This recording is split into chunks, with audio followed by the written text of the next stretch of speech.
Any man can be a father, but it takes someone special to be a dad. Napakalaki po ng role ng isang tatay sa isang tahanan dahil sila ang haligi ng isang pamilya. Kapag ang tatay ay nagtapat ng lubos sa Panginoon, damay ang buo niyang pamilya because the greatest influence in the life of a child are his parents.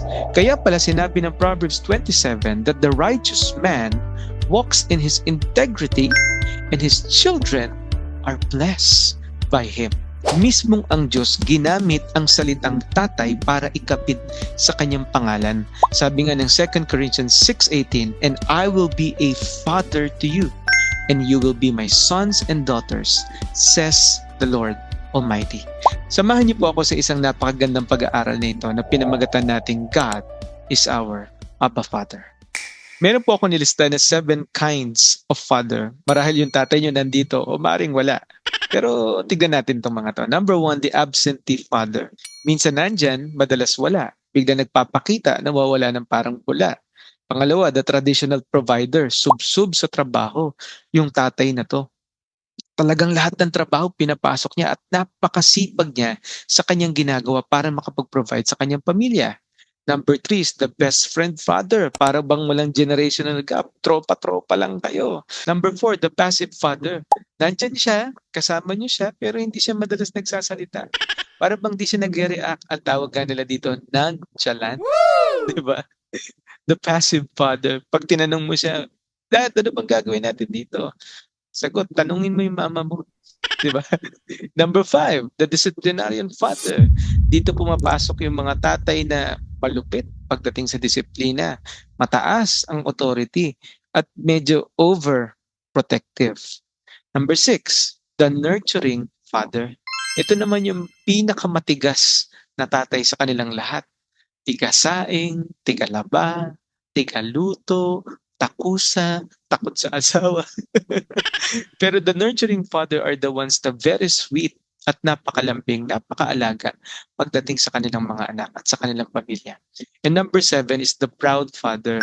Ito naman yung tatay na talagang lagi niyang binoboka yung kanyang pamilya sa kanyang mga kaibigan, pinopost siya sa Facebook, sa kung ano nung online platform. Talagang very proud siya. Pero alam niyo po, nagkaroon ng pag-aaral ang Princeton University together with some universities sa pangunguna ni Sarah McLanahan, Laura Tatch at Daniel Snyder noong 2013 at pinamagatan nila yung study nila as the causal effect of father's absence. Ito na yung nakita nilang tatlong pinakamalaking epekto kapag ang mga tatay sa tahanan ay iniwan ang kanilang mga anak. Number 1 is educational attainment. Marami po sa mga kabataan na nawalan ng tatay ay hindi na nakakapagtapos ng pag-aaral.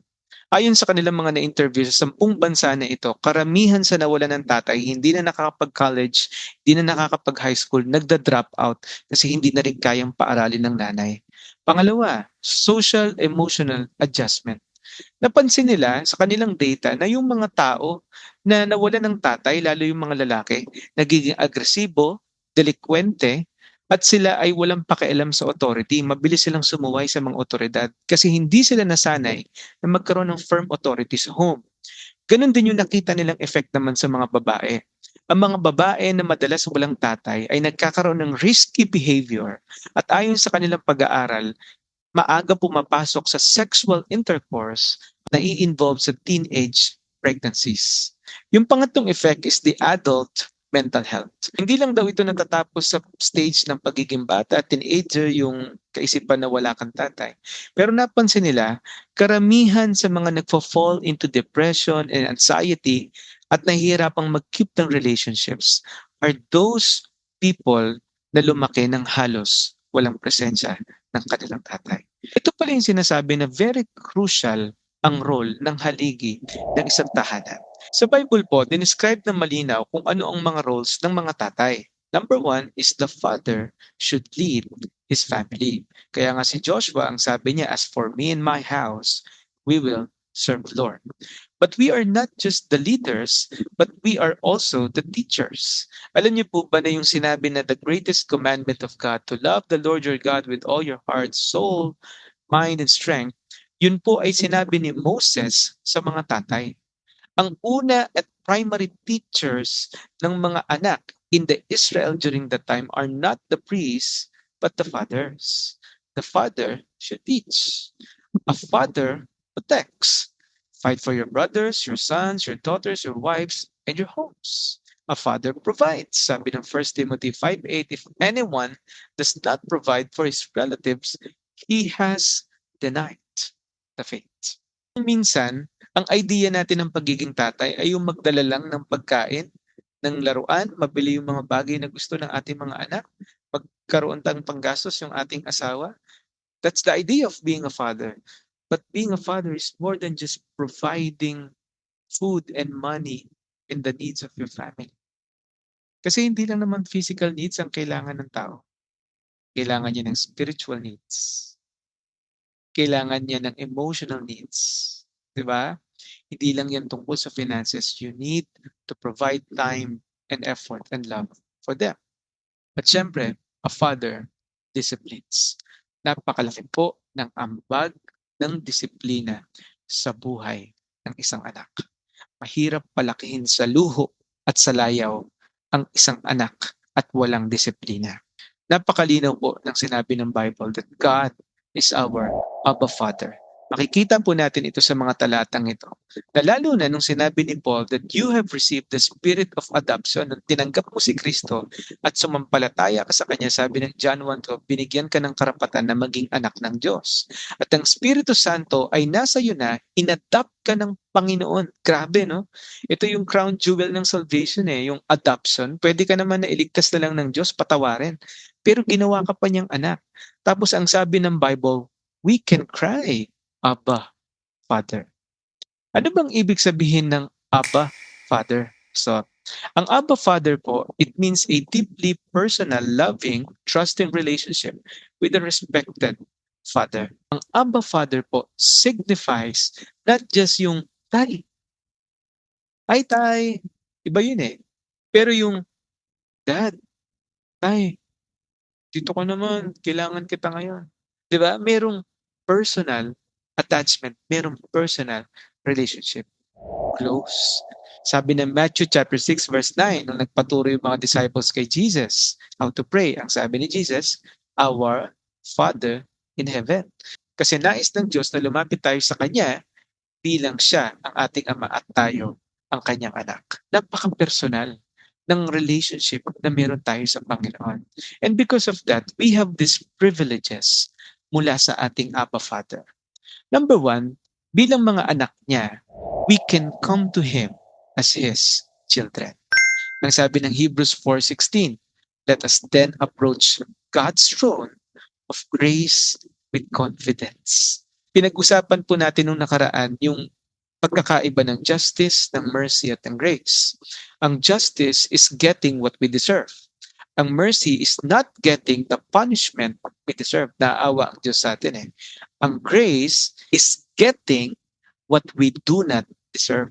We do not deserve salvation, but yet God gave us forgiveness and salvation. And He even called us as sons of God. Tapos ang sabi ng salita dito ng Panginoon, you can come to the throne of His grace so that we may receive mercy and find grace to help in our time of need. We can always come to our Abba Father. Number two, we have security in our salvation. Sabi po ng Romans 8:38-39, for I am convinced that neither death nor life, angels nor demons, neither the present nor the future, nor any powers, neither height nor depth, nor anything else in all creation will be able to separate us from the love of God that is in Christ Jesus our Lord. A child may stumble and fail, but it doesn't mean na nawala ang pagiging anak niya mula sa kanyang ama. Ang pangako po ng Diyos ay tayo ay kanyang bibigyan ng karapatan na maging anak. Tayo po ay anak niya and no one can snatch us out of our Father's hand. Number three, hindi lang security in our salvation, but we have provision in every season. Sabi po ng Matthew 6:31-32, so do not worry, what shall we eat? What shall we drink? What shall we wear? Di ba? Madalas natin problema yan. Anong kakainin ko? Kahit nga may pera ka, iniisip mo pa rin, anong uulamin ko? Sabi ng verse 32, for the pagans run after all these things, yung mga taong di naniniwala sa Diyos. And your heavenly Father knows that you need Him. Alam natin na hindi lahat ng gusto natin ay kailangan natin. Hindi lahat ng gusto natin ay tama. Hindi lahat ng gusto natin ay kalooban niya. Kaya napakahalagang maintindihan mo rin na maging ang sagot ng Diyos na hindi ay isang kasagutan na magdadala sa iyo ng pagpapala. We have provision in every season. Number 4, because He is our Abba Father, we will be disciplined by Him. Minsan, ang isip natin kapag dinisiplina at pinalo tayo ng Diyos, it is rejection. But the truth of the matter is, the Lord disciplines the one He loves. Pinapalo niya ang kanyang mga anak na nagkakamali upang maitama sila. At ang disiplina ng Diyos ay nagbubunga ng maganda sa buhay ng isang Kristiyano. And number 5 and last, because He is our Abba Father, we have an inheritance. Sabi po ng Romans chapter 8, the Spirit Himself bears witness with our spirit that we are the children of God. And if children, then heirs, tagapagmana tayo. Heirs of God, and joint heirs with Christ. If indeed we suffer with Him, that we may also be glorified together. One day, makikita natin ang prepare ng Diyos para sa kanyang mga anak. Our earthly father can just offer limited love, but our heavenly Father offers perfect love.